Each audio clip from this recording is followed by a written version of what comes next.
I'll use the gavel for the first and only time. Okay, we're going to call this meeting of the Richland County Community and Health Services Standing Committee to order. Miranda, could you please do a roll call? Miller. I'm just going to check really quick to see if she's online at all. I need to see her. So no. Kramer. Here. Glassburner. Here. Harwick. Here. McGuire. Here. Barris. Here. Braithwaite. Here. Checker. Here.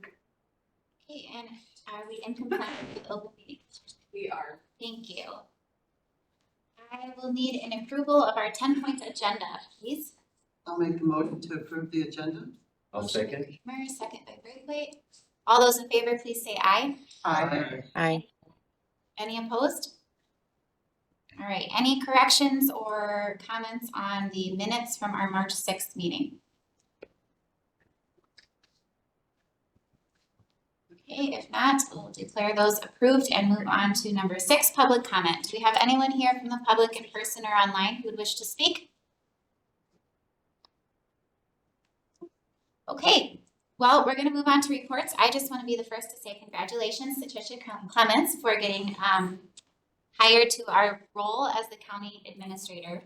So she's going to be, as you can see on our agenda, going to give us some details on the transition plan from HHS director into the county administrator plan. So. All right, so we have posted my position. It is open until April 11th. Thus far, Justin reports that we've received 2 applications, but it is pretty early. We've posted it on Indeed, Wisconsin Counties Association, Wisconsin County Human Service Association, and so we're hoping to get more applications. On the 21st, when I transition over to the county administrator, I will appoint an interim director for HHS. My plan is to reach out to all the managers and have them let me know if they are interested, and then out of those that are interested, make an appointment through that way. So that is what our plan will be. As far as the things that I am doing that I can pass off on to others, I am working on doing that. So like one example is we have to have a class group. It is culturally, linguistic, appropriate services, I believe is what it stands for. But it is a requirement in some of our state contracts that we complete an assessment and then have an action plan on how we're going to correct things that has been passed off to Brandy Christensen. So just different things like that that I've been a part of. I'm appointing someone else to take the lead on those things. It's really the hope that once the interim comes, they will just really have to do day-to-day fires that come, sign contracts, and then take the lead on these committee meetings. Any questions? Committee? Okay, thank you.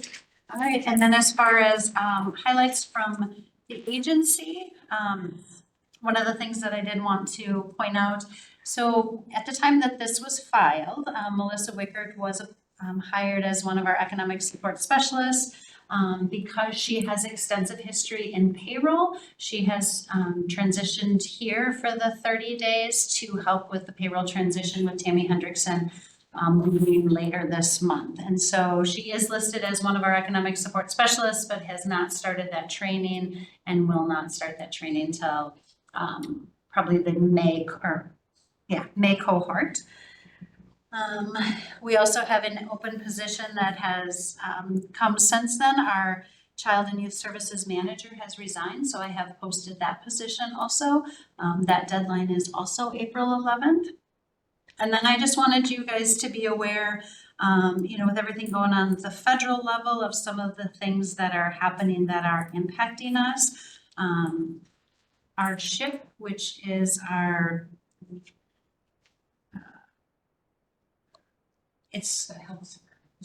no, the SHIP is with ADRC and it's with like Medicare. I can't remember what the acronyms are for, but what that does is it's really extra funding to help make sure people are connected with the correct Medicare programs. That funding is paused. That does come through the administration for community living, and those funds were also paused. And so that really is all of our aging programs. Doesn't mean our funding for all those programs have been paused, but we do think there might be some hiccups that will come. And like with our SHIP funding pause, that does present a little hiccup. We're hoping it's temporary, but we also were notified that our public health ARPA funds have been frozen and we cannot do any claims after March 24th. So that's about 18,000 that's left on the table. As you know, that was one of those that we worked pretty hard last year to try to spend down. They gave us the extra year because they're saying the pandemic is done. These funds are no longer necessary and they're being pulled back by the federal government. So there are just some things that are happening. I know that with Partners for Prevention, they had received a grant and then the grant was rescinded. So we are starting to see that there are some funding that has been paused or taken back. So I guess we're just continuing to watch and see what happens, and we'll continue to keep this committee posted on where things are at. That's what I read something about, you mentioned the ADRC, that it might affect Meals on Wheels. Have you heard anything about that? That's potentially, because that's part of the administration of community living, so we don't know, we'll see. Yeah, and like ADRC does have some ARPA funds that they haven't used yet, those haven't been touched. Okay. But we are kind of presuming that those will be touched, but we also haven't received our contract from Guar yet giving us those funds, so it's not like we can use those funds to cover expenses covered thus far this year. Right. So we're just kind of waiting and seeing what happens. That's too bad. It is. Spend. Yeah, I know if we could. If we had them, we would. Definitely if we had them, we would. Seems So like to spend down as much as we could. I know. Any questions or comments from the committee? Thanks for that update, Hope. We will want to hear more about how that's affecting things for sure. BHHS expenditures report, anything to note there, Stephanie? You might see a lot of money spent for a company called Quadient, the U.S. Postal Service. We basically just stocked up our I'm postal. sorry, what was the name? Oh, Quadient? Quadient. Okay. And then U.S. Postal Service, we basically stocked up on our postage meter. Okay. So we're way ahead on that. So that kind of might have jumped out at you. Shilling is high, but that we do bulk orders of cleaning supplies a couple times a year. Words, furnace, that was for some furnace work. We actually asked them to kind of start that last fall. And so they basically work through all fall and part of the winter to just basically go around to all 17 of our furnaces. And just check out, just do a Yes. checkup before all of a sudden we're making a call for an emergency because one of them died. I don't know if you guys pay much attention to account numbers, but you'll see a 990 account number for the first three, like if you go down to Capital One Walmart, that is the TAD program. They're starting to utilize the opioid settlement grant funds. So that's kind of exciting. $900 and some to Walsh's was for copy paper, believe it or not, a hardware store gets us copy paper. We get it for $49 a case versus 70 something. Let's see, purchasing card, nothing really there. There's a DHS Forward Health one that is for $733. We have to revalidate so we can bill Medicaid through Forward Health. We have to revalidate every 3 years for some of the different programs, and there's a fee to that. You'll see a boatload of $350. That is for the Wisconsin TAD program, their annual conference that they do. So that's the 10 member or however members on the team. That's the conference registration for that. Next time you'll probably see a bunch of hotel rooms as well. And all of that is reimbursed through the grant. That is part of the grant and it's built into the grants. And that's a state conference that's held in the Dells. Yep, in the Dells, yeah. So they're being pretty vocal for that. Great, thank you. Any questions? Any questions? Great, that takes us to the budget summary and Richland County placement report. Yeah, so for the budget, I'm looking at 2 months, January and February, so we should be at 17% utilization.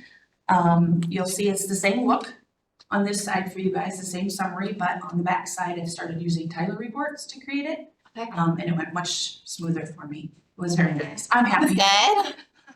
I'm happy, so that's, it's working well so far in this regard anyway. And it's working well in general, I don't make it sound like it's not. For admin and building up, administrative services, staff and building operation costs are high for being so early in the year, but you have to remember we had a retirement in January, so there was a big payout for that. And then building and operating costs, we usually get hit with the big liability insurance payments first of the year. So those hit the books pretty early, so it makes it look ugly, not ugly, I mean, it's still early, I mean, 2 months, we really can't say too much at this point. CCS, you'll see is only 2.5%, but the thing about CCS is, we hadn't even billed any, we hadn't even paid for any of the services yet for the year. So, I did try to reflect that down in anticipated expenses. So, hopefully, like I said, it's still really super early, and obviously a lot of 2025 left, so, but this is a good start. Placements, adults, rough January, better February, we're only at 7%, so that's good. So, again, a lot of 2025 left. Children's is a little bit higher. The one thing to note about children's also an ugly January, but we should get some reimbursements for those institutional costs, because I believe when they're younger, we can bill insurance for that, so. And get some of that paid for. I mean, it's not way off anyway, I mean, they're at 18% utilization, so. And the other thing about we don't have detention costs in there yet either, so. Again, a lot of 2025 left, so. Much easier to prepare these for. So that one too, you could use the. I used, Nice. yeah, it actually, Tyler can actually create a month to month to month. So it kind of just falls right into these Great. replacement report, yeah, there's a monthly activity report, there's all kinds of stuff. It's good to hear positives. That's good. Well, we're an investment so far. Yes, good. And I know it's a little segue, but the staff are already doing, paying those bills, all those bills. So next month, the voucher report might look a little different, because that's paying all the bills out of there now. And they're starting to receipt money, so actually receipting it right into the system at the front desk. We're not using our little paper receipt book anymore, so Great. we're doing it. As we joke, we're moving into the 20th. Any questions or comments from committee? Okay, thank you guys. Correspondence. Something. Okay, number 9, future agenda items. Anybody on the committee have anything?